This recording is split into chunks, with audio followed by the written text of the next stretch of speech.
everybody. Welcome to Analog Stick Radio, episode 37. I am your host, Mitch, and your useless fact for the week is that the housefly hums in the middle octave of key F.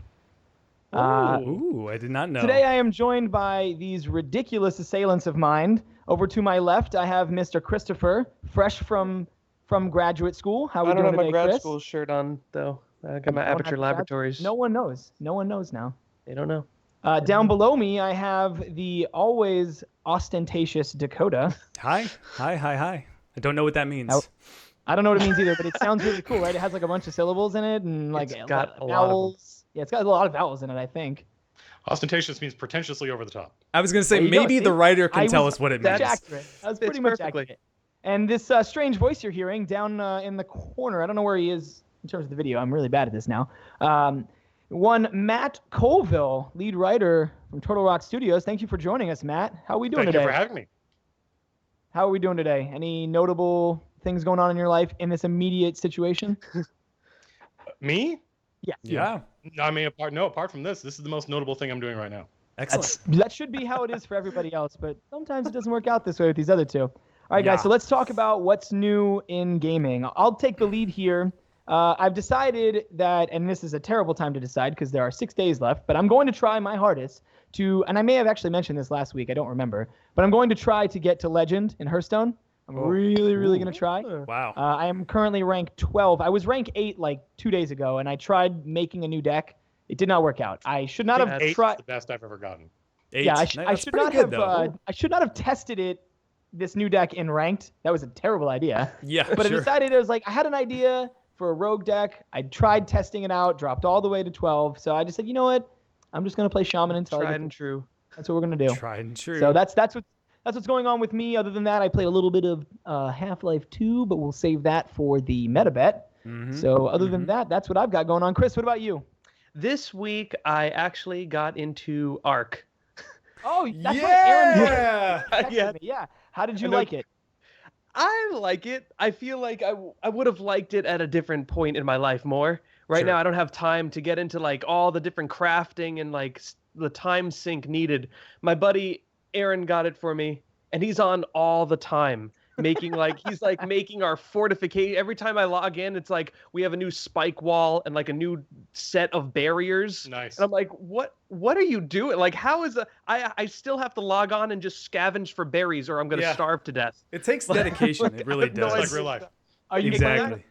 playing on an Extinction server? No. Oh, no, so we there's aren't. not going to be a 'Cause meteor. I think you want to just ease me into it, I guess. Sure. That Have you seems ever like a played that wimpy game, way to- Matt? That seems like a wimpy way to play. I have not. You have No, not, but yeah. I have a lot of friends that played it. It is definitely the type of game that just consumes your time. I mean, you have to really only play that, and that's the worst part about it. Otherwise, it's really, really, really fun.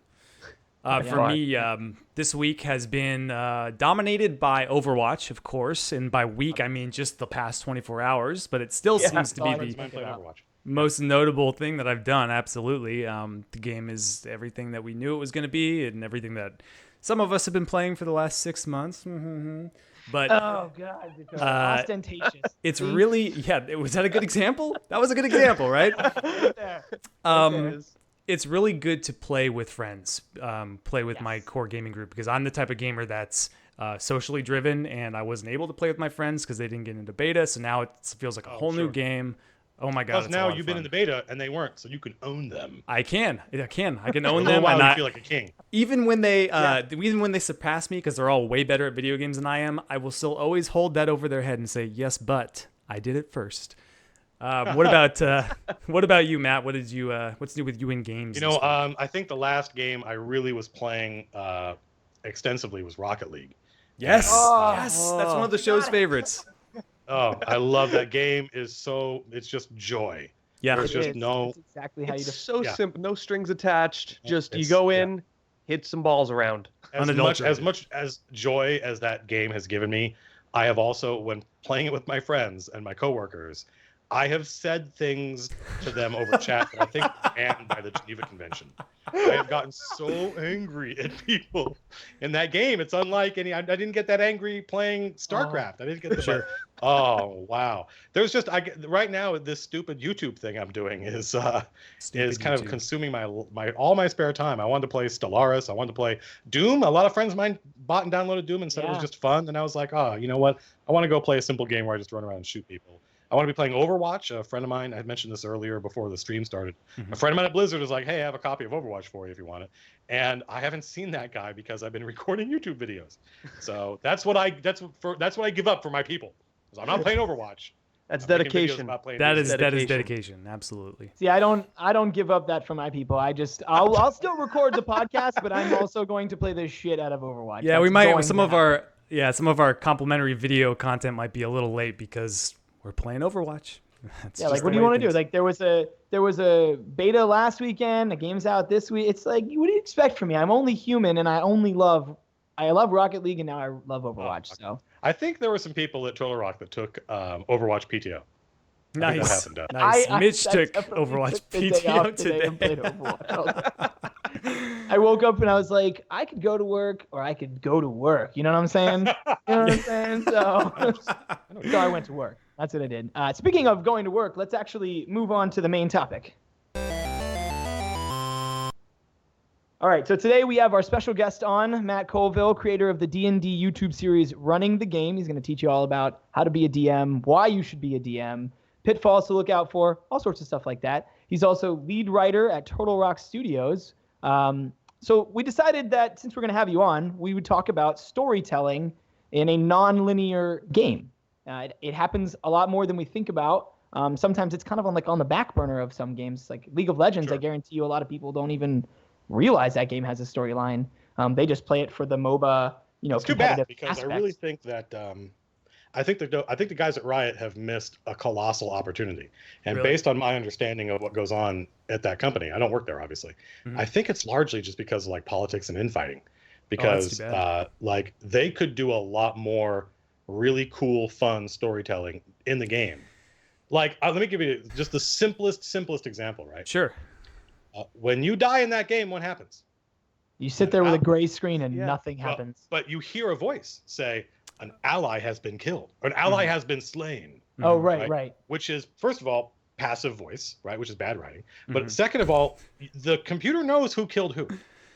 Yes. Right? It could have said something like, Jax killed Graves, or Graves slain by. It could just use the characters' names. And you could say, well, that's a lot of dialogue you'd have to write. It's like, yeah, but what do you, they've got money pouring out their ears. It's not like they have it's not a technological lack of means, right? Like, let's imagine it's 1,000 lines. Let's imagine it's 10,000 lines of back and forth. Who cares? Just do it, right? And then you've introduced the first little atom of character to the conflict. Now it wasn't just I don't know who, some random person killed somebody. We don't know. Now it's no, that guy killed this guy, and from there, I think just through dialogue, you can do a lot. Like there's a line of dialogue when Renekton spawns on the map if Nasus is on the enemy team, right? Which I think you guys all heard play League of Legends. He says, Nasus cannot escape me forever. Yes. And you're like, whoa, what just happened? It's like one of the only moments of storytelling in the game. You hear that, go ahead. I was going to say I wasn't going to mention it until later in the show, but they actually have done more than I realized. But go ahead and finish your thought. When you hear that, they've got if you get Vi and Caitlyn are sisters, right? So if Caitlyn gets a headshot on Vi says, "Nice shot, Cupcake," right? Yes. Cupcake because she leaves cupcake traps, right? Yep. But they treat those things like Easter eggs. And as a result, I think that there's a huge missed opportunity there. And also the fact that before the stream started, we were talking about the game that I think has the best story I've ever encountered in any game in any medium. And that was a game called Legend of the Five Rings that I think nowadays is obscure, the collectible card game. But that game, every edition of the game, when they released a new set of cards, so the equivalent here would be a League of Legends season, right? Yeah. Every time they released a new set of cards, they would release new versions of old characters who had changed based on what players at tournaments had done with them. Yes. Holy, what the? That's nothing that I've ever seen in Magic the Gathering. And they had to what's the word I'm looking for? Like this was not written down anywhere. It was Right. all, which they did on purpose. Like I know a lot of the guys that worked on Legend of the Five Rings. I was in the game industry at the same time, and they said, no, we made a conscious decision not to write this stuff down. We wanted you to have to play the game and talk to people to get the information, and it became this oral history, and that made it. If you were incredibly invested in that narrative. Oh yeah. And League of Legends do the same thing. Like every tournament, players pick heroes, they fight. You know, imagine if Nasus and Renekton faced off in a tournament. It wouldn't even have to be the finals. It could just, and then one of them wins and one of them loses. And then the next time, the next season, maybe Renekton's got a scar and he's like burned up, and it's like, well, what happened? Right? The story has advanced. Right. And That would be there's so nothing- sweet. And the thing that's crazy to me is there is literally nothing stopping them from doing that except time, money, manpower. which Money and they've manpower. got I was going to coming ask out their you. ears. Like if what they do you want to thi- do it, they could do it. Right. Yeah. they My could next stop question creating for a you. bunch of dumbass skins and do that instead. Like I remember talking to a friend of mine at Blizzard, and I was like, "This is early days of WoW," and I was like, "Man, you should be able to like fly around." And he's like, "No, that I mean like not on a griffin getting from one point to another. I mean like I want a flying mount." And he's like, "That's ridiculous. You're an idiot. What would you like have a flying stick?" And I was like, "No, you can swim. You can already swim, right? Why can't I just swim in the air?" And he's like, "You don't understand. You're a writer. You don't understand these things." And like 2 patches later, you could fly around. That's too Right? funny. And I said the same thing about like I want to be able to fly around like in the original world. And he's like, "Oh, you're an idiot." He goes, "If you could see, you could see that world, you would know. You should not." And I'm like, "But dude, Right. all it takes, it's just modeling. You've got guys, you've got money. Just do it. Just pay. It's not. There are certain technological hurdles that these companies face, like streaming and networking. You saw how like Riot had to like build their own internet. Those are hard problems to solve. Yeah. But just, hey, we want to record more dialogue, or we would like a new model for this character because something cool happened in a tournament. Little did Like, we know that's- that Matt Colville was the ideas man at Blizzard without ever having worked there. Well, obviously, no. Obviously, those ideas did not get communicated from me. No. I wasn't trying to sell myself as the guy who invented those ideas. No, it's obvious to just millions teasing. of people. Like the reason they did those things was because everyone was like, "Look, we want this." So yeah, like I think there are always people inside the company that are. I mean, even at the company I work at, even at Turtle Rock Studios, when I started, we would talk about doing things, and people above me would say, "Wow, that would require a lot of writing," and I'm like, "Well, yeah, but it's just writing." Yeah, right. Right, it's Yeah, not- that's I something work I can here, do. right? Right. That's what I'm here to do, I can right? do it. Like maybe it takes more writing than one guy can do, and we hire somebody else. But these are the kind of problems we should want to be solving, as Sure. opposed to some of the incredibly thorny problems that come up when you're playing a networked versus deathmatch video game. Yeah. Right. So- you want issues with like, this is gonna have to take a lot of time rather than our network can't handle this. Oh shit, what do we do? Like no one has ever done this before, right? Yeah, right. Like, Oh if my you're gonna God. sit around when you make a video game, you're gonna be sitting in a meeting, and someone's gonna point out that thing you just suggested, literally no one has ever done, and that's the point at which it's like, okay, but like writing and recording dialogue is something human beings have been doing since the invention of like radio. So I Sure. think that's technologically that is a solved problem. I think you've got it handled. Right. Sure. So speaking of your time at Turtle Rock writing, you did all of the writing for Evolve. Is that correct? Like you? About like 98% of it. There was some writers at 2K, some great guys that 2K gave us that kind of helped fill in some of the edges when we first started. Yeah. But I think somewhere around I think there's like 30,000 lines of dialogue in that game, and Sure. somewhere And so- around 29,000 were mine. Yeah. That's when, awesome. When you're doing something great. like that, where do you begin? Do you go from top down with the world, or do you start thinking about cute like dialogue scenes bottom up, or what's the process like? Start with the way Turtle Rock operates is Turtle Rock is led by 2 guys. They're the best guys I've ever worked for, Chris Ashton and Phil Robb. And one of them is a game designer, Chris Ashton, and the other one is an artist, Phil Robb. And so having those 2 guys, like everything either comes from the game design or the art. And so for the writing, it all came from the characters. Like Phil Robb is the best character guy I've ever worked with. He likes to draw. In fact, with Evolve, we went more over the top. We went a little bit outside our comfort zone. Sure. Because Phil's normal base state is he wants to draw people that are relatable. He wants to draw heroes in video games that seem like people you might meet on the subway or at the airport. So you look at like the Left 4 Dead heroes, and those guys definitely qualify. Yeah. Right. Yeah. Those That's are where we started. the Yeah, everyman. they are super. And that's where we started with Evolve. Originally, Evolve was only 4 characters, and they weren't these kind of heroic or superheroic characters. They were survivors of this monster attack on this planet. And so I started working with Phil on who these characters were. And once we had a pretty good idea who the characters were, we immediately started casting them and then writing dialogue for them based on what happened in the game. Like there wasn't we didn't have any cutscenes yet. We didn't yet have the dropship, so we didn't know that a lot of our storytelling was going to be done. A lot of 30 happens seconds there, right? Yeah. Like almost all the storytelling in Evolve. Well, that's not true. An awful lot of the storytelling in Evolve happens on the dropship. Mhm. Yeah, that's and that didn't like if you haven't played Evolve, first of all you should because it's fantastic. But it's a deathmatch game. It's 4 heroes against 1 monster. All of them are players. They're all it's not AI unless you turn the AI on. And the 4 heroes begin in this huge dropship flying onto the map, and they're like hanging on like parachuters about to jump out. Yeah, of like an Starship airplane. Troopers. Exactly like Starship Troopers, Yeah. right? They are, and we just get a little. It turned out this was all driven by the gameplay. Remember, I said game designer, artist, and the gameplay sort of requires the monster to get a head start, right? The monster starts off at a disadvantage, and then over time they're equal, and then later on the monster has an advantage. And so, because the monster starts with a disadvantage and has to go around the map and find food and eat it. Right, the wildlife on the map, that means he needs about a 20 to 40 second head start depending on the map and the skill level of the players. And so we can't just have the hero players just sitting there looking at a black loading screen. Right. So we'll just spawn the characters in the dropship as far away as they need to be for the monster player to get the head start that he needs. And so since we had that time in the dropship, we started writing conversations, and that's where the vast majority of the storytelling in Evolve comes from. There's a lot of dialogue in the world, obviously. You run around, there's like, each hero has about 1,200 lines of just battle chatter.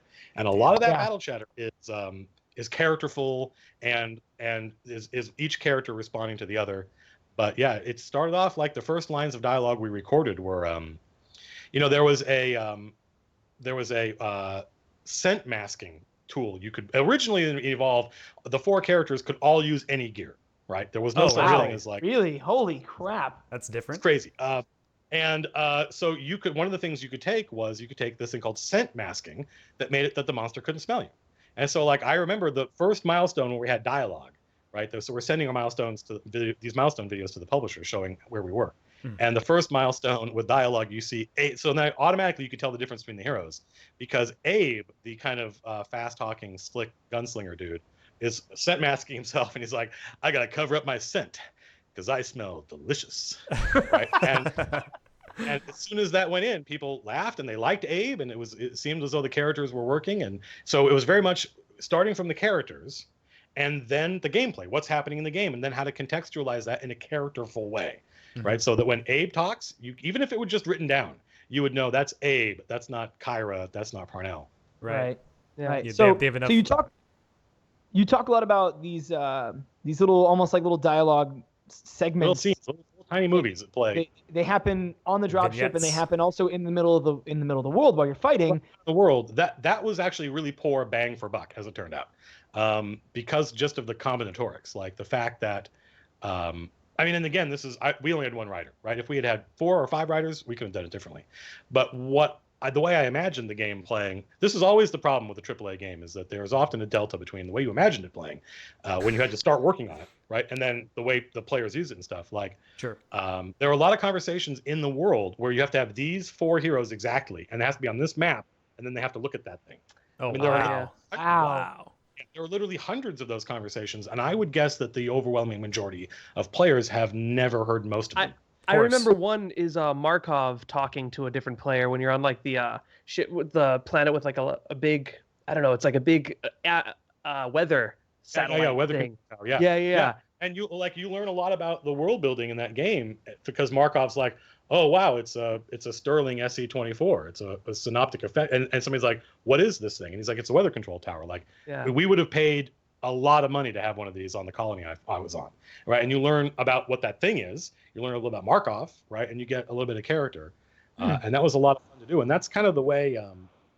That's the way I like doing it. That's the reason I love working at Turtle Rock. I loved working on Evolve, is because the way I wanted to do it was the way Chris and Phil and everybody on Evolve wanted to do it, which was kind of from the bottom up, right? And most video games do it from the top down. Like, let's do lots of cutscenes. Let's have lots of scripted moments and stuff like that. And I mean, I don't know about you guys, but with 1 or 2 exceptions, Last of Us, Mass Effect 2. Yep. One or two exceptions. I almost never like story-heavy video games. Yep. Because I always look at them, I'm like, this is it, you did good for what you tried to do, but like, you look how much money you spent, and I find the storytelling quality in those games is really poor. The animations are never good enough. The performances, everything seems like it's done by committee because they're spending so much money. They're spending so much money that I feel like what I'm getting is this kind of like picked apart. Goes through so many hands before you could finally get to the final piece that everybody agrees on. Yeah, so it's really, even though I'm a writer, it's really rare that I engage with a game that is where narrative is one of the pillars. Typically I look at those games and I try to play them and I just give up. Right? So, I'm like, this is just so the fidelity of storytelling is so poor typically in those games. So what are your thoughts on like Uncharted? Do you like those types of games? Wow. I loved Last of Us. Right. Again, Yes. my favorite games are games like, I still play a lot of League of Legends, StarCraft. I play all sorts of games, but if it's got a huge, heavy, elaborate story, I tend to check out pretty quickly just because I don't think it's as good as a movie. Right. So you guys didn't. Go ahead. I was going to say, so do you think, given that you like those types of games, and I think a majority of PC gamers or just gamers like those types of games, in and out deathmatch, PvP type experiences, do you think that this is a way that you kind of almost trick the players into enjoying a super rich story without having to weigh them down with that was our goal. Cinematics? We didn't. That's what the guys at Turtle Rock wanted, and I think that's why they got me, is because they didn't just want to hire a freelancer to come in at the last minute and write a bunch of dialogue. They wanted to build a world, and we created an original science fiction universe and then populated it with characters and history. Right. And there was how successful it was is up to the players, up to the individual player. But there was a website called singleplayeronly.com that just reviews single player games because that's their culture, right? Okay, yeah. They don't like multiplayer deathmatch games. And they wrote a whole thing about us and saying, don't sleep on Evolve. The storytelling in this game is amazing. Sweet. The universe they built was incredible. And that made me feel really happy because I felt like we rolled the dice on something that I don't see a lot, and it worked. Like whenever we would release new characters, we advanced the storyline. We advanced the plot. Like the invasion of Sheer, the planet the game takes place on, the invasion of Sheer was now older. And so the first batch of heroes we released after the game came out were survivors of the attack. They were the original heroes were people they were outside, professional big game hunters. Yeah, they were people who weren't from this planet, hired to come to this planet to try to solve this monster problem. But now time has passed. The monsters have won, right? And they've done their best to evacuate everybody. The heroes stay behind, and they start meeting people, extraordinary people who have managed to survive under these conditions. And so a lot of people, there were several people who was like, this isn't going to work, man. You can't add this new character's dialogue to the mix. Have that new character's dialogue be taking place after the game released, and also have all the dialogue in from when the game released. Mm-hmm. Sure. Right? There's got to be some kind of swap to see that time has passed. And I'm like, no, we can't do that because we don't have enough character. We don't have enough writing. We're just going to throw it all in the mix and people will get it. As they hear the conversations play out, they won't play out. There are several conversations that are like 8 or 9, or in some cases 12 drop ships long. Yeah. And there's no guarantee they're going to play in order. In fact, it's very likely they'll play out of order. And there's no guarantee you're going to hear them one after the other. In fact, that's also unlikely. Right. So it's up to the player to engage with it, use their imagination, and put things together. And every time in my life, I have left something off the table. Every time I have left something unexplained. Every time I have challenged the reader or the listener or the viewer, I have been rewarded. Right? Players do not like having things explained to them. They like finding things out. They like figuring things out. And that means you've got to give them some room. There's a great quote from Terry Gilliam, great director, who watched one of the Transformers movies because he was on a plane and he had to.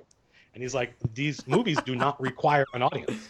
Like, these guys have invented film that does not need an audience. The film tells everything you need to know. It explains everything you might wonder about. The music tells you how to feel at any given moment. So you as an audience member are completely superfluous. Yes. You don't need to be there. That is exactly how I feel about most of the films in our current day and age is there is no challenge to watching them at all. Correct. There's no room. Nothing is left. Like, it's rare. Like, to me, good acting is acting where the actor thinks something but doesn't say it, and you know what they were thinking. When that happens, something magical. Now there's a human connection between you and that actor and that character, right? Because they didn't need to say what they were thinking. You knew it. And in this day and age, that is considered death. Like, the writers are beholden to the money men, and the money men are motivated by fear. They're afraid the audience is not going to understand it. Sure. So it's a great memo you can look up from David Mamet, who is one of the two greatest writers of the latter half of the 20th century. And he said, like, letter to writers, it is not your job to explain things. Everyone above you is going to be desperately trying to get you to explain everything. But your job is not to explain things. Your job is to create drama, right? And so that's it's so funny that you got here on your own. We were laughing to ourselves because you just stumbled. You have almost stumbled sequentially through our questions in a very we're like autonomous like, okay, fashion. Folks, podcast over. We don't need any more. We're like, we'll ask him this next. Oh wait, he just answered that one. Okay, move on to the next one. Wait, no, he just answered that one too. Okay, let's move on to this one. So I think a lot about this stuff. I'm happy. I'm incredibly lucky that I get paid to do nothing except think about this stuff, about cast actors, direct them. And so we've learned what works. We took chances on Evolve. And I think as far as, like, if you could see the fans on the subreddit, on our forums, they engaged with the narrative in a way that I was really happy with, because it showed that it was working. Like, they bought in, right? The spaces that we left for the players to use their imagination, the players filled it in on their own, and that makes them complicit in the storytelling. That means they're now on my side. They're helping tell the story. What I was going to ask you, and you basically answered it, was does it require almost like a trust in the player to get it, or otherwise piece it together? Well, first of all, it required trust on the part of the publisher that the Turtle Rock could do it. And then it required trust on the part of my masters that I knew what I was talking about, because there were people, smart people, and if I wasn't a writer, I would think, wow, what they say makes a lot of sense. Saying, no, you have to explain all this. We have to lead the player through it. We need scripted sequences. We need lots of cutscenes. And I was like, I don't think you do.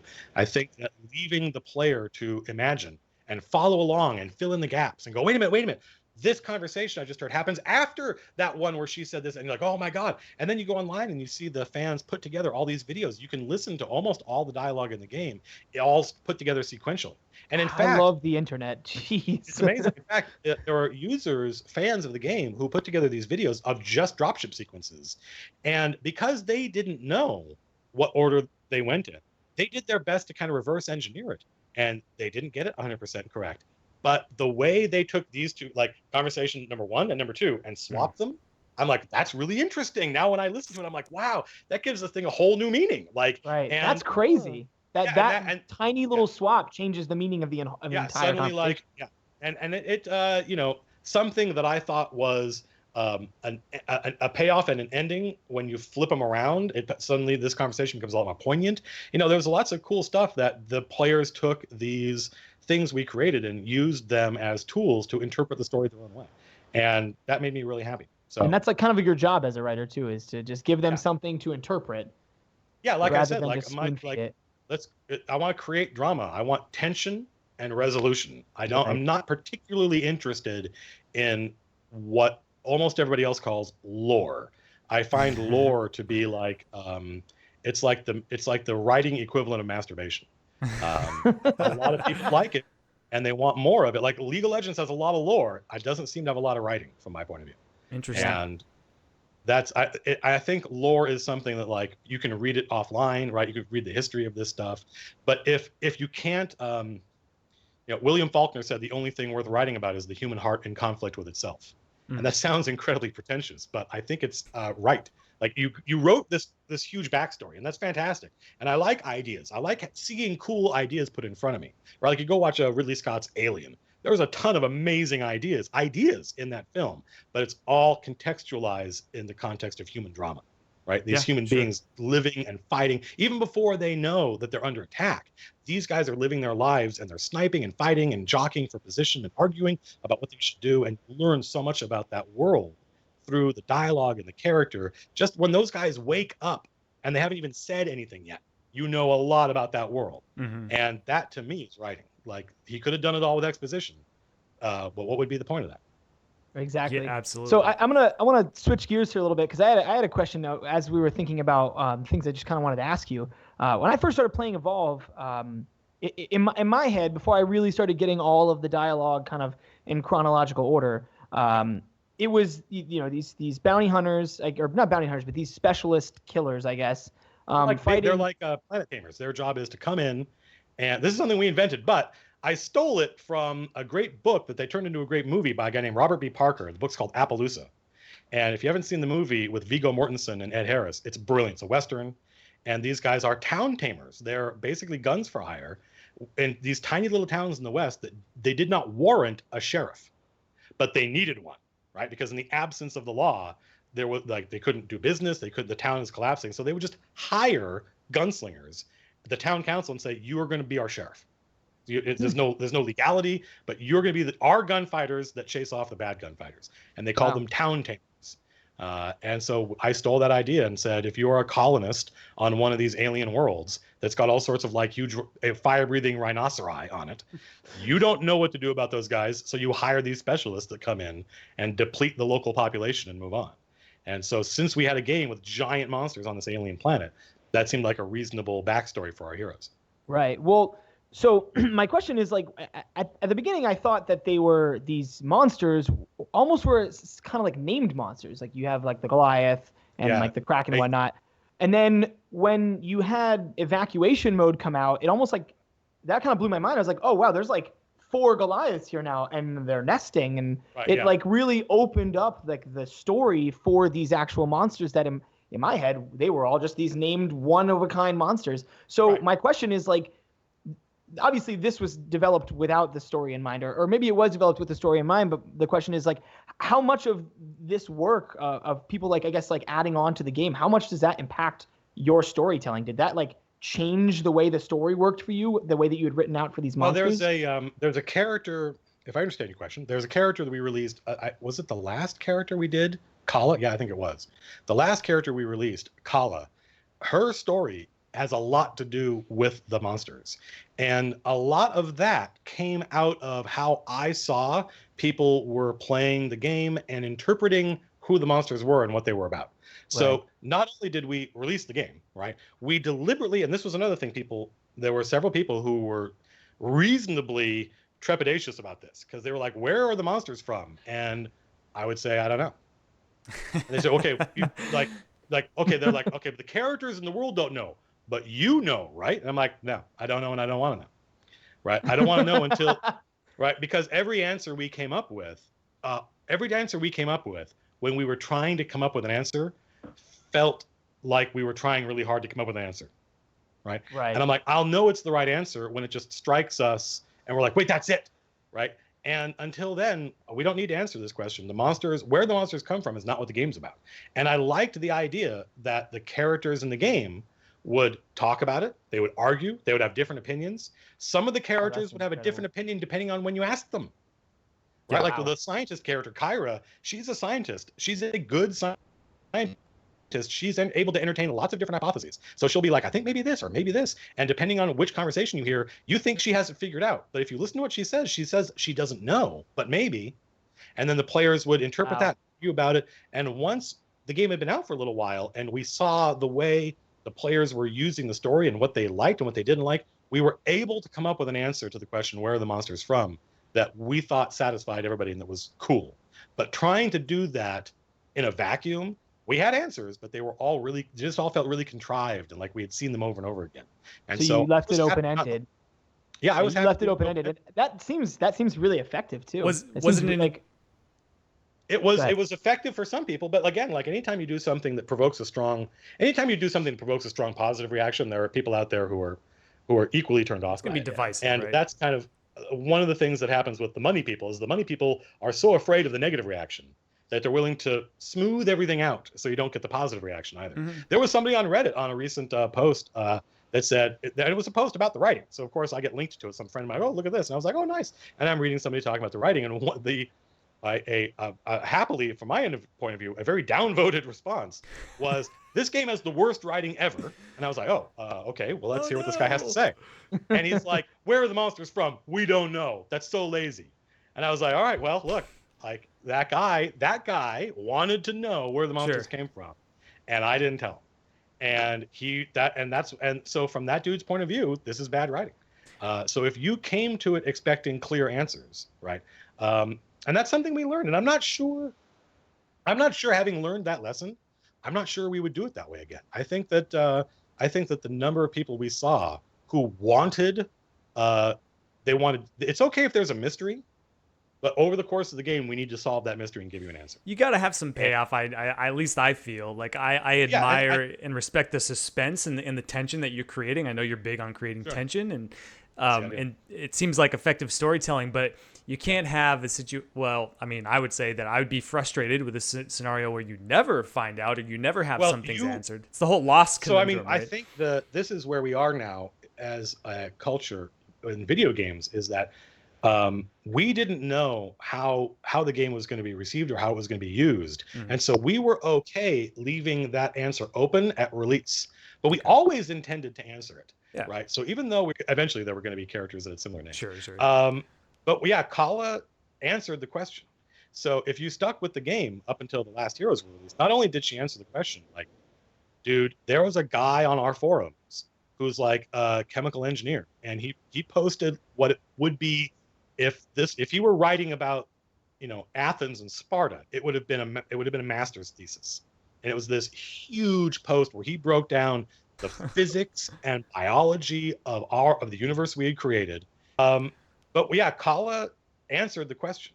So if you stuck with the game up until the last Heroes were released, not only did she answer the question, like, dude, there was a guy on our forums who's like a chemical engineer, and he posted what it would be if you were writing about, Athens and Sparta, it would have been a master's thesis. And it was this huge post where he broke down the physics and biology of the universe we had created, and linked everything. And he put all the pieces together, all the pieces we had been dropping for a year, and all the ideas we had been planting, all the dialogue we put out there, not just dialogue, stories I'd written, and just ancillary data that had been out there. Yeah. Like there was like a catalog of toys that had evolved stuff in it, and there was lore in there. There was lore everywhere. And this dude put it all together, and he got it 98% right. Jeez. And the things he got wrong were so minor that I was like, that's basically fine. So the answer was out there, and we liked, when you saw this dude's post, you were like, holy moly. And that was pretty impressive.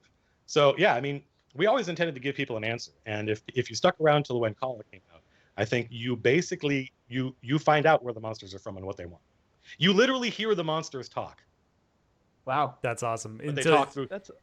So I did not keep up with it. As I said earlier, I'm a social gamer, so I had it and I played it for a long time, probably two months or so, but none of my gaming friends played it. And it got to the point where it's like, I want to enjoy this with you, and they were dragging their feet. It was so a big I had ask. It was a big ask, saying, hey, give us $60 for this game, and then convince your friends to also give up $60. And I know those are the kinds of decisions that have nothing to do with you, and that's my only sticky point. Yeah, certainly not anything to do with the writer, yeah. Of course not.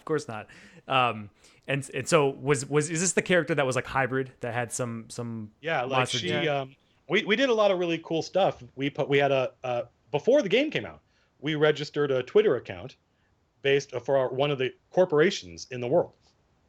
And every once in a while people would look it up because the corporation was mentioned in the game.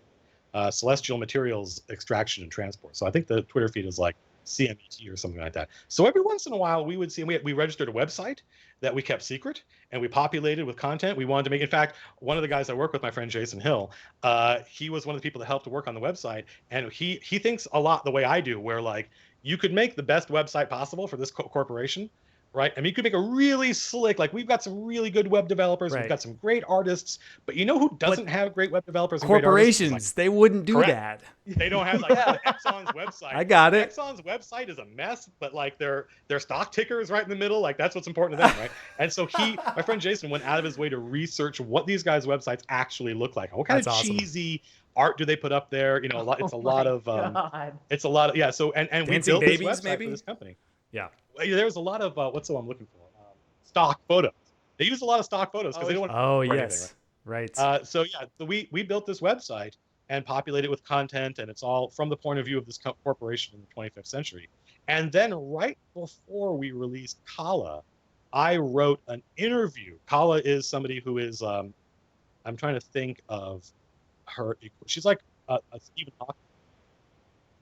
Like she is a scientist. She's a legit scientist. So this magazine, like Time Magazine, interview. And the interview got posted on, we posted the interview on the website, including a picture of what she, this is another thing. In fact, I believe Jason Hill did this. This is another thing where the character we modeled and put in the game was half human, half monster. Mm-hmm. And so I said, Jason, I need a picture of her all human. He's like, right. Oh. He mocked one up. So you got to see, this is an interview with her before all the events that happened in the game. Yeah. And that got posted and it lay fallow for a couple of weeks. And then they were like, oh my God, I think this is the new hero. I think this is their way of announcing the new hero. And then I wrote Kala's story. A lot, not all, but a lot of the heroes have a backstory. And Kala's story is the story of her finding out that the biological research she's been doing has not been on sea slugs, which is what she was told. And then she's shown what pictures of the things she's really been testing and working on. And it's wow. awesome. And she goes through the process of discovering like the only way to test stuff on thinking safe. And everyone around her says she's insane. She's like, right, she's a monkey. And as soon as she's alone, last thing happens in the story, as soon as she's alone, she just opens up the door, pulls out a syringe, and puts it on. That's it. That's the last thing you hear. And the next time you see Kala, she's half and done. And so, if she's wounded in the game, there's another thing. You can do this in League of Legends. If she's wounded in the game and calling for help, there's two things have to be true. Three things. One, they call. Two, she has to be in-capped. Right? In-capped is on the ground. I need on the ground, yeah. Three, the monster has to be nearby. If all three of these things, she can hear the monsters in her head. Oh, man. And the voices get so strong that when she talks, it's them. Oh, and wow. Players, I told anybody that. Players figured that out. They're like, when the actress that we got, Erica Luttrell, I believe, when she started reading those lines, and she's like, what's my direction here? And Liam O'Brien, my friend Liam, and I would talk, and I said, like an Old Testament prophet. And she's like, all right. And she went, and it sounded like Liam, and I got chills listening to her speak these apocalyptic lines of dialogue at the end of the universe. And it was pretty cool. Very cool. Right? And the fact that the players got it, and system. Yeah, I mean, it meant that you did something correctly. It meant that this style of storytelling that you enjoy actually works on some people. On some people, not on everybody. That's the problem. Obviously, we were trying to do something different. And there are definitely people, and look, I mean, I have played Last of Us is one of my all-time favorite games. I love that game. Mm-hmm. And that game is as kind of traditional, straightforward, cinematic storytelling as you can get. So there are, and I love that. So I would have loved to have seen, or even indeed worked on, an Evolve story-based experience. But the core design of Evolve from the beginning was 4v1. And everything that happened in the development of that game all came out of the fact that it was going to be 4 players against another player. Yeah. Wow. So, I mean, obviously you very much enjoy this style of not really spoon feeding the story to your I guess audience, kind of like almost creating this tension. Do you think that, I mean, obviously the way that Dakota and I have started hearing about you was through your your D&D videos. Do you think that your experience DMing these D&D campaigns that you've been doing for 30 years now, do you think this influences your style of storytelling? Yes and no. I mean, there are certainly a lot of tricks that I have developed as a DM, storytelling wise, that I think I said in one of the videos, there's no better test bed for storytelling than deploying your ideas live in front of 5 or 6 people. Yeah, right. Sure. Yeah. And we're talking about character, plot, dialogue, whatever you're trying out, it either works or it doesn't, and instantly. But generally speaking, my conviction about the storytelling in video games and how much of it is based on exposition and explaining and how awful that is comes from me as a reader. The stuff I like to read. I think as a writer, I feel like all the good writers are all just trying to get back to Raymond Chandler. and the stuff like The Big Sleep, where it's super, super sparse, lean, muscular storytelling. There's a great line of dialogue in there's a Graham Greene novel called The Quiet American. They made it into a movie. It's a great movie with Michael Caine and Brendan Fraser, back when Brendan Fraser could act and had a career. And it's and in the book, it takes place in Vietnam before the Vietnam War, right? So if you're not a Vietnamese person, the overwhelming likelihood is you're a French person in Vietnam at that time. And Michael Caine's playing a British reporter, and he is in a seedy, dark, humid, like lit by firelight Vietnamese bar at night. So you picture that in your head. And then he says, the line of it's not dialogue, the line of description says, the American walked in with a girl on his arm. And that's the only description you have of either the American or the girl. Wow. But you instantly can picture them in your head, right? And maybe your picture of them is a little bit different than my picture. But that's okay. That's okay. Like, you are now creating. You have now did something. You created. Like, I'm, you know, like, yeah, I don't, yeah. This is pretentious. You know, Thomas Aquinas said that when you look at a painting, you don't see the painting. You see the version of the painting you built in your head. And there's stuff in that painting that you might not notice. And there's other connections that you might make that the artist didn't intend. And that act of creation, the painting you built in your head, that is just as valid an artistic act as the painter painting it in the first place. And so as a reader, that's what I like. I don't like George Martin. I don't like Steven Erikson. It's hard. I got hooked. I don't know if you guys have read the Malazan books. Have not. I don't know if you guys read I've heard about them. I don't know if you guys read a lot of fantasy. They're huge. They're probably, the Malazan books are probably the biggest, most successful fantasy novels no one's heard of. Right, like all the popular novels have all got made into movies or whatever. So it's this huge sprawling thing. And a friend of mine got me hooked on it by giving me these short stories the dude wrote. He wrote these kind of short, punchy, fun, swashbuckling, with a lot of humor short stories. I fell in love with the writing, and then I tried to read the dude's novels, and they're each over 1,000 pages. Holy right? Wow. And I can't do it. I can't, all this descriptive text, I can't do it. So my storytelling all comes from growing up on Terry Pratchett and Robert B. Parker, who's a crime novelist. He's a detective novelist, and guys like Raymond Chandler. And I think once you've read that stuff, it's hard to go the other way. It's hard to see like, well, this is like, you know, a Philip Marlowe book, except with a lot more bullshit writing that I don't care about. Okay. And like Elmore Leonard, somebody asked Elmore Leonard, how do you do it? And this is another one of the greatest writers in the English language. Like somebody said, how do you do it? He goes, I just don't write the stuff people tend to skip. Right? And I'm like, that's me. I'm that guy. I'm the guy that like, I'm like, ooh, this is great. And then all the dialogue and action stops, and it's just, I'm like, skip. It's skip. like Ooh, somebody said Tolkien. something. He spends like I just, 5 pages talking about that's leaves. how we all read Tolkien, isn't it? Like the first time, we just like skip. Oh, somebody said something. Oh, Yep. and then they talk, and then you're like, oh, and then it's more descriptive text. So that's me as a. You might just say, Matt, you're a bad reader. Like I get impatient. Right. And so that's how I learned how to write. Is I wanted to write stuff that was lean and muscular and left room for the reader or the viewer or the player's imagination. Sure. That does relate to a certain extent to D&D. Like there's a lot of adventures in Dungeons and Dragons that come with descriptive text. They'll say, read this to the players, right? And there comes in basically 2 flavors. And the bad kind is where it says like, this is obviously a blacksmith shop, right? And it's like, well, if it's obviously a blacksmith shop, why don't you describe a blacksmith shop? Tell us the things that made it obvious to us. All you have to do is say, there's an anvil in the middle of the room, right? Yeah, right. And the players will go, oh, this must be a blacksmith shop, right? And now they just figured something out, right? Yeah. And so that is the kind of descriptive text that works. I know a lot of people that don't like they don't like that read this to the player stuff, but I love it as long as it is direct and sparse, and it gets the player thinking and wondering and figuring things out. Because if I'm just going to tell you how everybody feels and where all this comes from, then I don't need you. Like I don't need players, right? So I think that's what Terry Gilliam was getting at when he's like, these movies don't require an audience.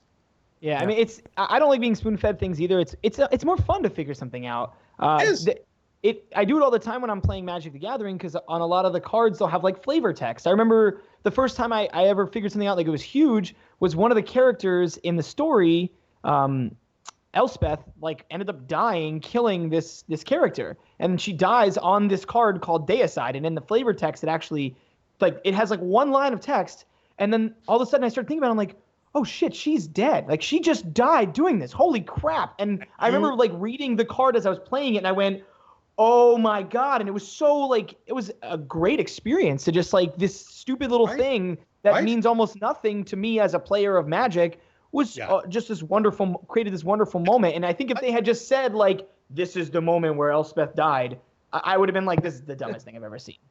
But it's interesting that you've used a great example, because like that, nothing about what you just said had anything to do with winning or losing or playing strategically. Right? Not at all. Purely just flavor. But you were suddenly really engaged with the story of that game. Right? It wasn't the setting. It wasn't that they put a cool idea in front of you. They put a cool moment. There was verbs. Somebody died, right? Somebody sacrificed their life. Somebody was killed. And that kind of stuff is dramatic. And you having to put it together meant you were the storyteller. Right. And to me, that is a power. The human brain, our imagination, is incredibly powerful too. And that's how you get your audience complicit in the story you're telling. It is. That's how you make them. They go from being in the audience to being up on stage with you, telling the story themselves. And that's what David Mamet was saying. He's like, don't explain stuff, just create drama, create tension and resolution, and the player, the reader, the viewer will follow along. And now they're on your side. Now they're hooked. Now they'll go. There's a great quote from Steven Spielberg on the set of Close Encounters of the Third Kind, which if you haven't seen, everybody go see that movie. Where Devil's Tower, which is a real thing in the real world, it's this volcanic caldera. It's a huge pillar now, and it's in the middle of Wyoming. And the mothership, the alien mothership in this movie, rises up from behind Devil's Tower in the finale of the film, right? It's this huge crescendo. It's the thing we've been waiting to see the entire time. And everyone in that movie is like, Steve, this doesn't make any sense, this spaceship is like this fucking big, and the thing's like doesn't down and come up. This doesn't. And Steven Spielberg said, if they've gone with me this far, I've got them by the balls, and they'll go wherever I want. Right? He knew, and he was right. Like, I saw that movie in the theater, and I was like, what? I wasn't going to question that, and because I was with him up until that point. If you can get the viewer, that's the thing that people who aren't storytellers persistently fail to recognize, is when they start questioning, does this make sense? Does this make sense? It's like, dude, the environment, the boardroom, the conference room that we're having this meeting in bears no resemblance to the experience of playing this game. Right. And if you're playing this game, you're not going to question these things. If we're doing our job, the player, there's a great thing called the refrigerator test that Alfred Hitchcock talks about. And he's like, people often come up to me and they're like, and he said, look, if you saw my movie and you're like, that was a good movie, and you go home and you have dinner and you go to bed and you get up in the middle of the night and you're thirsty and you go to the fridge and you open the fridge and thinking, should I get water or should I get milk? And you go, that thing in that movie didn't make any sense. He's like, I won because it worked in the theater. All it has to do is work in the theater. If it fails at the refrigerator, I don't care. I got your money and you already bought it. Oh my God. And so that standard that I think we as nerds are especially bad at, we expect stories to be like puzzles to solve. But they're not. They're things to experience, right? And if it's working and you're in the moment, then the writer can get away with a lot of crazy stuff. And the fact that hours later, outside the context of the story, you might question it, I don't think that in any way lessens the impact of the story. Awesome. Right. So talking about storytelling, I mean, as a writer, I mean, we obviously see what way you like to tell stories, but what do you think some other ways that like video games can tell story outside of like that strict sequential narrative, or the way that you've done it with this like trickly tension building story? Like, are there any other effective ways that maybe you've wanted to try and just haven't yet, or that you've liked? Well, I mean, I have liked, I've liked a lot. I've liked some storytelling games. I really loved Last of Us. And I liked Mass Effect 2. I thought Mass Effect 2 was great, but there was definitely Mass Effect 2 suffered from that kind of classic ludonarrative dissonance where the character, the NPC says, you got to hurry. Time is those people on that planet are about to die. And it's like, okay, that's cool. You don't mind if I go back to the Citadel and spend 4 hours shopping. Yeah. They're like, no, man, that's fine. But it's still super urgent, right? Oh yeah, super urgent. Okay. Super urgent. But I'm gonna go grind some rep. Is that okay? Yo, that's fine. Yeah, exactly. Like, yeah, sure. And that stuff. I loved Mass Effect 2. I loved the storytelling in it, but that part of it fell apart to me. As far as stuff that that intrigues me or that I'm excited by, which I think is the spirit of your question. I was having lunch with a friend of mine who's currently at Amazon, and we were talking about VR. Oh, and yeah. I said, I quoted Steven Soderbergh. Steven Soderbergh was a famous director. He said that he thought that the close-up, the filmic close-up, was one of the great inventions of the 20th century. because that was the first time that you and I, as audience members, could look at an actor acting or reacting, thinking, feeling, and their face is 50 feet tall. We can see every detail, every emotion. We can see behind their eyes. We can see what they're thinking, what they're feeling. And that actor does not know we're there. We can stare at that person. We can just stare at them without feeling, and we can think whatever we want. The people, we're in the dark, by the way. We're in a theater. The other people in the theater can't see us or what we're thinking. Then that creates this incredibly personal connection, this psychological connection between you and the characters on the screen that you don't get in theater, right? And I was describing that, and my friend Zane was like, dude, like maybe the whole VR thing, like people are going to do storytelling in VR, and they're going to do crazy. Yeah, you're going to do crazy weird stuff, and that's fine. Everybody should be trying everything. If VR is a new frontier, totally, we should be doing everything. Zane basically listening to what I said about Steven. This wasn't my idea. I was just quoting Steven Soderbergh, and he's like, dude, they should just fucking film a play with really good actors and let you get as close as you want. Ooh, and just sit there, sweet.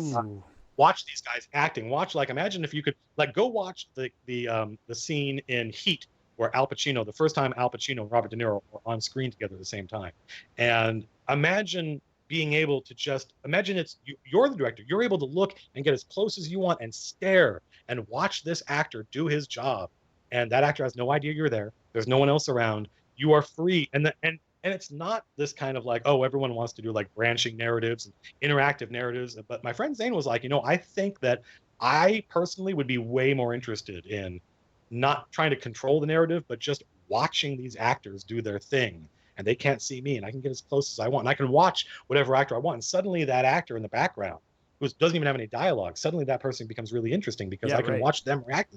So that was his idea. And as soon as he said that, I was like, I want to try that. That's like, cool. I want to see that work. Like, would people engage with that? I don't know. I'm not certain. But I'm suddenly really interested in the idea of getting some just really good actors and a really good script together and saying, let's film this with VR and allow the player to put himself wherever he wants, whenever he wants, and see if that's an interesting experience.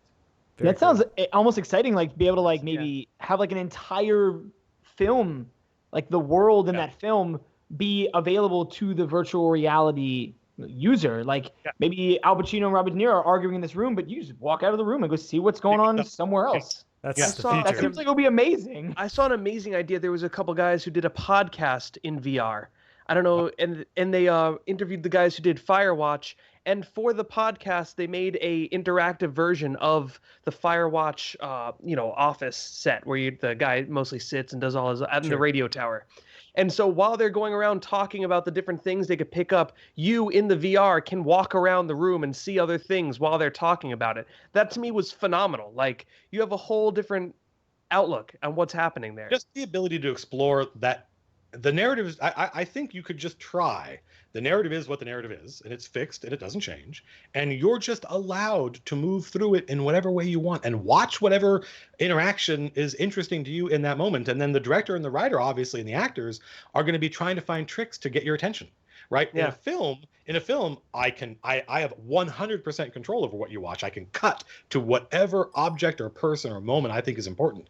But what if I don't have that control anymore? Now we've got to think about, the people who's talking and how you're going to react to that person, and whether or not it's more interesting to watch this person reacting to this person talking or this person talking. And I think that I mean, obviously, I want to try.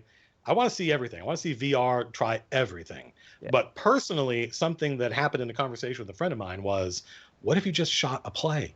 What if you just shot it in VR and let the viewer interact with it however he wanted, and get as close as he wanted to the actors and just really watch them act? And I thought that would be neat. That would be simple to do and neat. And maybe that's enough. Yeah. Maybe it's like revolutionary.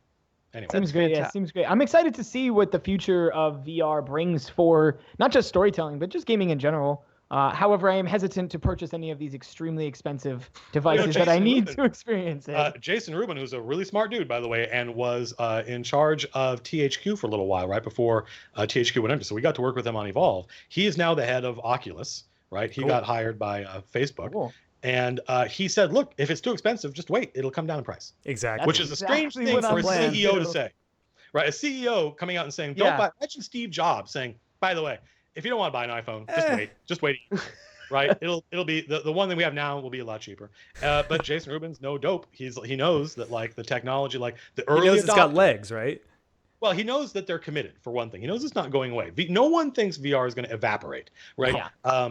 It may turn into something that we don't recognize. Like remember, like every generation that develops a new technology, it's the generation after them that uses it, right? Like the way like video games were invented in the 70s, right? But people who play them now would be perceived by those guys as playing them. Mike, you guys are obsessed. You spend too much time playing your video games. Like Right. it's like, but we grew up in this environment. To us, this is not weird. Like in the 80s, for me, it was TV. Like the baby boomers, right? That was the first TV generation. But they would do in the 80s. There were lots of articles about how my generation was watching TV like this: click, click, click, click, click, click, click, stop, Oh, yeah. watch. Totally. Click, click, click, click, click, and they're like, "You're crazy. There's something wrong with your brain. That's not healthy." And now we have iPads, right? You got all these articles about how like kids are using iPads and it's not healthy. It's like, but wait, it's always this generation invented them, and they're watching kids who don't care where it came from. They grew up with it, and they are using it in a way that the generation that invented it is like, "Whoa, what are you doing?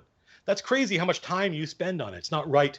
And it's like, well, but this is just the human brain works this way. It just adapts to whatever's in front of it. This is a new tool. VR is going to be like that. The generation that grows up with VR is going to use it in a way that the rest of us think is weird, right? But they'll be like, whatever, this is normal. I already think some of it's kind of weird. I've seen some pretty weird videos on some of the things you can do with VR.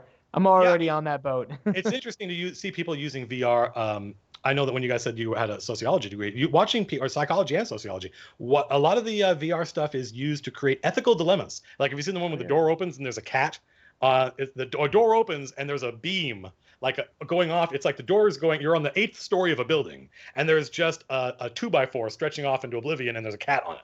And you're like, oh yes. You try to get down on your hands and knees and try to save the cat without falling off. And it's interesting how they can, by tricking your brain into thinking this stuff is real, they can put these kind of unique ethical situations in front of you and see how you respond. Yeah, I've seen, because I'm lucky enough to work at a video game company, so these companies like give us copies of their stuff and want us to try it out. I've seen a couple of dozen people try out 2 or 3 different VR solutions, and I have never seen someone not laugh and giggle like a child.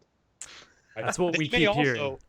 Yeah, they may also fall over, right? Because they lost their balance or whatever. But there's a point when it all starts to click. And I watched somebody doing a demo with the what's the Steam VR solution?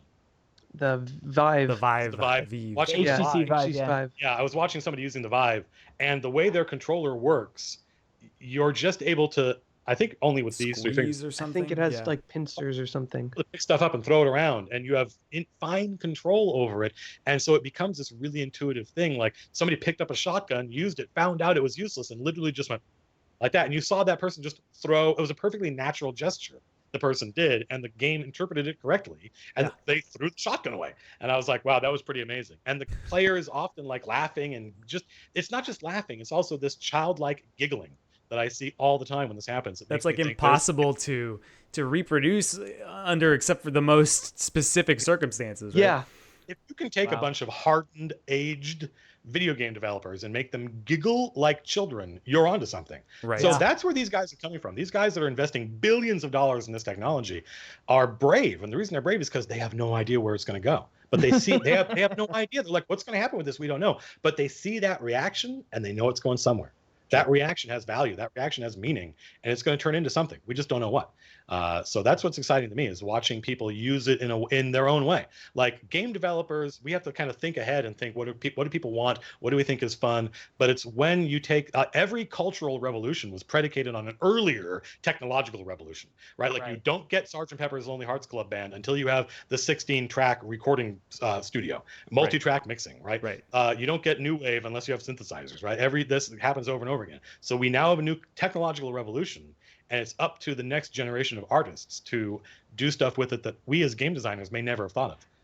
Right. Yeah. We could spend a whole episode talking about virtual reality. I haven't said like a word. I've just been in like an awe. And we're totally good with it, right? Your yeah. I mean, because like, it's fantastic. Thank you. We have a lot of things. I personally have a lot of things to say about virtual reality. Most of them bad, but that's just because of like the way that, I don't know. I know how technology works, so I'm a little hesitant, I guess, is more the way that I would say it. But But definitely appreciate you stopping by, Matt, to talk to us about storytelling. You mentioned a lot of things that we had not even remotely thought of. You plowed through our show notes. Plowed through our questions. I'm a full-service guest. You don't even have to ask actually, me he questions. does our job. He does his job. It's great. I wish you could have seen like us, because we have like a Google Doc up and we're all on it, so you can see like who's highlighting what. And so usually we're like, okay, we're gonna move on to this topic, and you just see us like highlight a topic and then just like, all right, well, highlight the next topic now because he's already mentioned that topic, and it was insane. I wish you could have seen exactly how much we plowed through it, but we definitely appreciate you going on. If you're more than welcome to, we're gonna actually move on to the meta bit if you want to stick around and hang out with us. Absolutely, yeah. I got awesome. time. All right, so let's I got move on to video to tonight, so eventually we have to stop. But yeah, it's very Not a problem. we're almost there. Meta bit time. Got it. Go for it. All right, so for those that don't know, which is a lot of you watching now, the MetaBet is the game that we play where we bet on the Metacritic score of an upcoming video game. The winner gets to assign the two losers some sort of video game stipulation or punishment, or just assign them a game that they haven't played, as the case might be. Last week, Mitch and I lost. Chris won, and I am one of the chumps that has never played Half-Life 2, so he I don't even understand how you're on this podcast. I don't even get it. You've never played Half-Life 2. Somebody has to switch the scenes. Right? That game is like over 10 years old, isn't it? Yeah. It's very old, yes. And I mean, so I did It's start one it. of my favorite games, Yeah. and Dakota had no idea.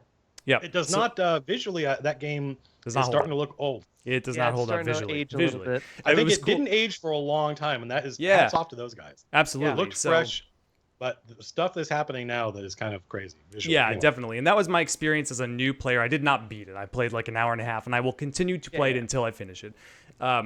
I played about an hour and a half, and it's like gameplay-wise, it's very dated. Looks-wise, it's very dated. But It's also dated storytelling-wise. Like, I think those guys were champions of that kind of silent protagonist model. yes. And I think they lost. For I sure. think that as gaming became a more mainstream hobby, Yeah. you got more kind of like normal people playing games. Mhm. And normal people think it's weird when the main character doesn't talk. I was able to buy in. What I did appreciate was, I mean, they do just kind of drop you in, and you get to discover the world in kind of a, I'm not going to say organic because they shuffle you down like a very specific linear hallway, but you do get But to they learn do a really about. good job of making you feel like the way you went was it's the only way you could have gone. Yes. But their level design is so good that you never Absolutely. feel like. Yeah, you start off in a building, and then you walk out, and there's a plaza, and I'm like, oh my god, can I go anywhere? And I'm like, oh, I'll try this way. And lo and behold, it's the way, right? It's the only way. Yeah. That's The how way. good they are.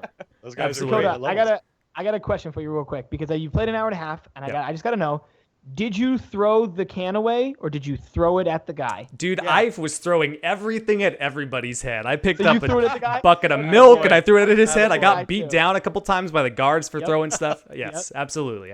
That's such a pinnacle moment. Like, he's just like, pick up the can. There's a point in the game where there's a can on the ground, and before you can move on, this guard comes over and says, hey, pick that up.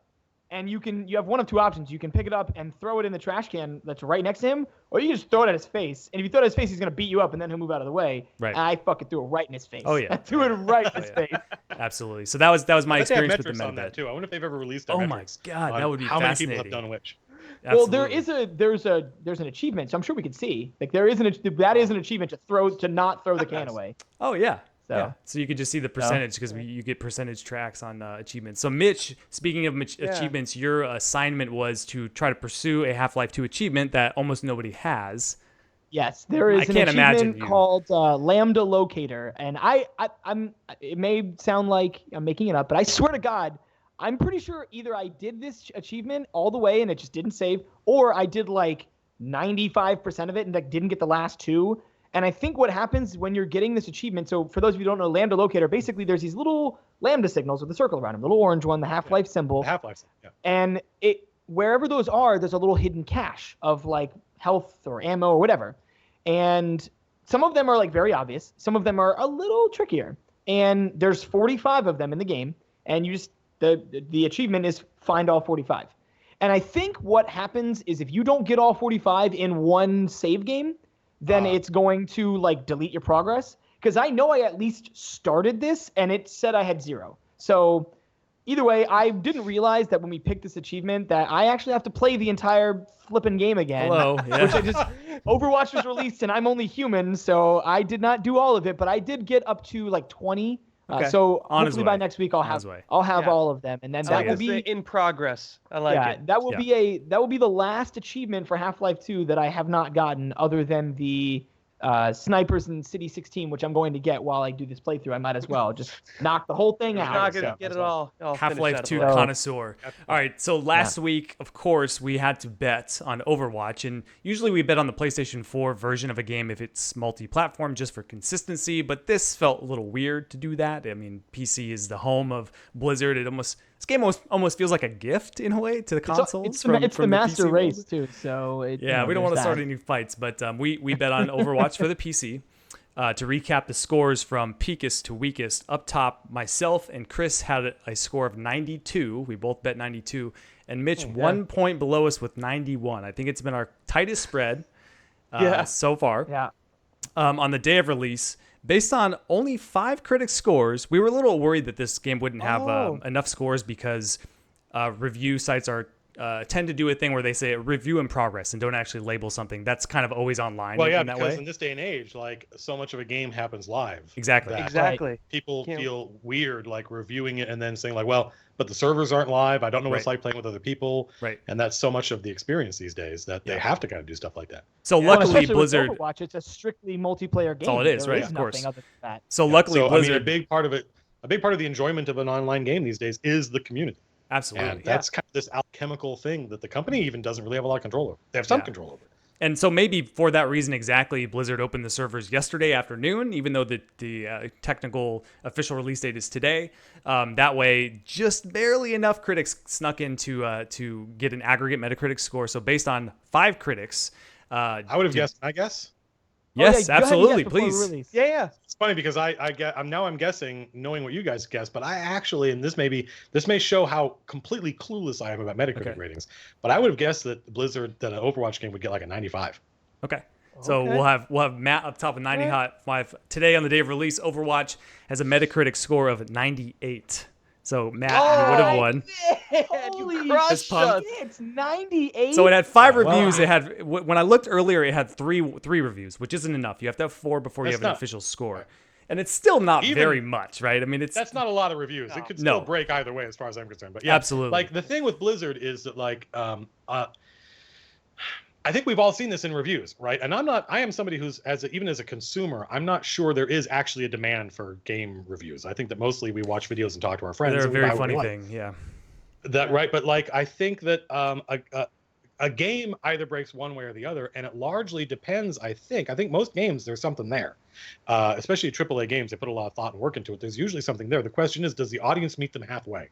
Mhm. And sometimes the audience and the reviewer is like, I didn't like this game because of A, B, and C. And you're like, but that's what a racing game is. Yeah, Like, right. You didn't like You this just don't because like it the is a racing game.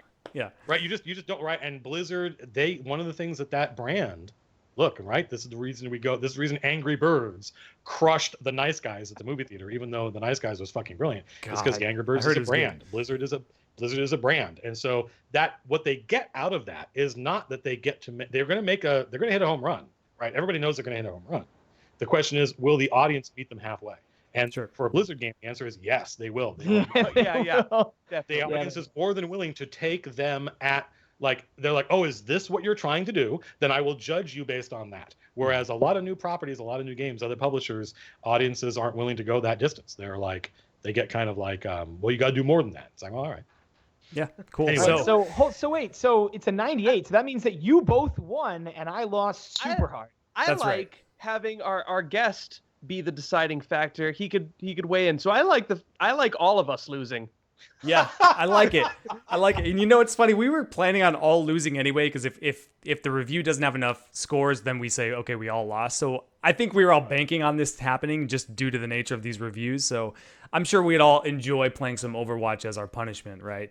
I think the idea that I had is I think we should just do a sweetest play of the game or highlight. Play and record by whatever means you'd like. Get your best highlight or play of the game, and then we will share amongst our funny 'cause they don't- peers.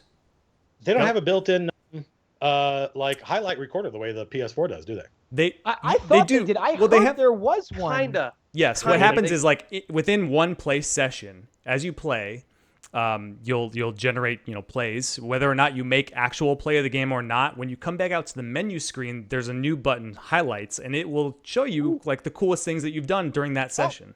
It's very cool. So it does do it. Yeah, but when you log out, they're gone. Even if you don't make it. Right. Well, sure. Yeah. Right.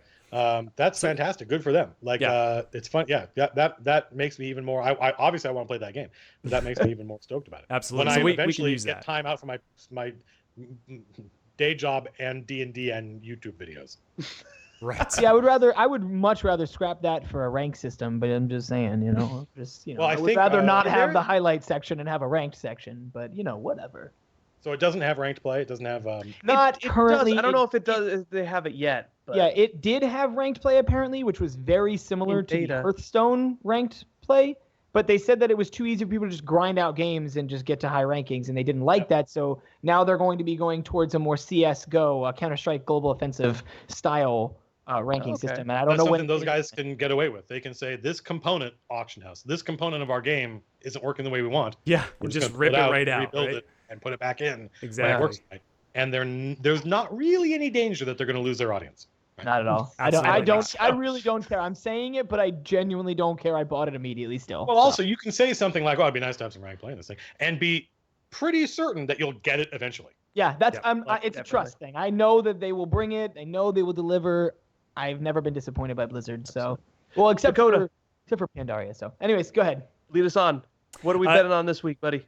All right, so this week, man, I just had to look it up right now. I forgot to do it because we had so many special plans for this episode. So it's funny, in between now and a week from today, there's nothing coming out. I think everybody steered pretty fucking clear of Overwatch. Makes sense. That's a smart thing to do. Yeah, so Again, I friends who took. I'm pretty sure they took Overwatch PTO. So absolutely. So smart. what we're gonna bet on is what do I have here? Teenage Mutant Ninja Turtles: Mutants in Manhattan for the PlayStation 4. I mean, Get that smug look off. This is.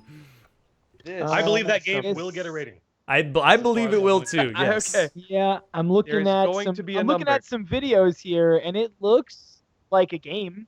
It's a It video looks like game. it is a video game. Mm-hmm. Whether or not it will be good is should be Remains asking to be ourselves seen. right Okay. now. All right, So- so Ugh. We write our number in the Twitch chat there. Yep. And we all hit enter usually at the same time. So Yep. you could say your I guess your score as well, Matt, if you'd like to join us this week.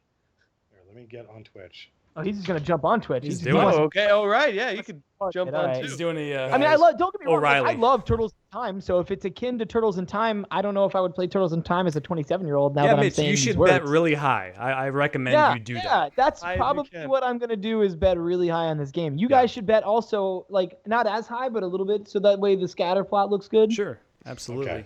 So are you able Okay, to so- type in chat, Matt? Yeah, I am. I'm ready. Okay, so ready Chat, your Matt. numbers. Sweet. Ready your numbers, and on the count of three, I'm- we will hit enter. Y'all ready? I'm ready. Ready. All right, 1, 2, 3. Okay, at that so scatter. we've got some No. numbers. Starting from the top and working our way down, Chris is up top with 78, Matt right behind him with 77.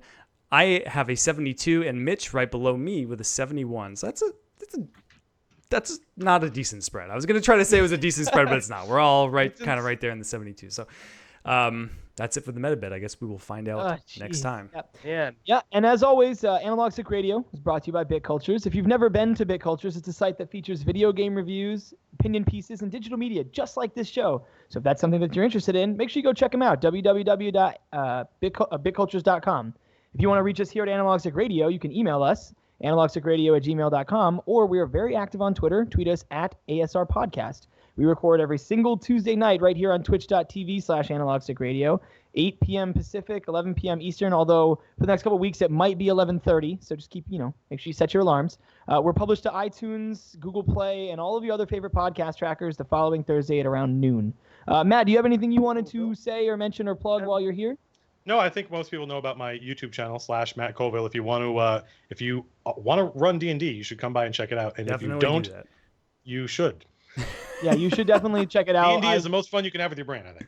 Yeah, Dakota and I have been watching these videos religiously. They are very interesting. Even if you don't want to run D&D, but you like D&D, they're still interesting to watch. Like they're We're just very, curious very about informative. it. I mean, you Yeah, might just be very, curious, very and then informative. you'll want to. It's a great hobby. It's cheap, and it's a great way to hang out with your friends and have fun.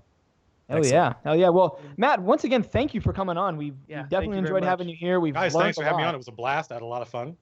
Sweet, sweet. Well, once again, for myself, Chris, Dakota, and Matt Colville, this has been Analog Stick Radio. Thank you guys for tuning in, and we'll see you next time. Thank you. Bye-bye. Adios.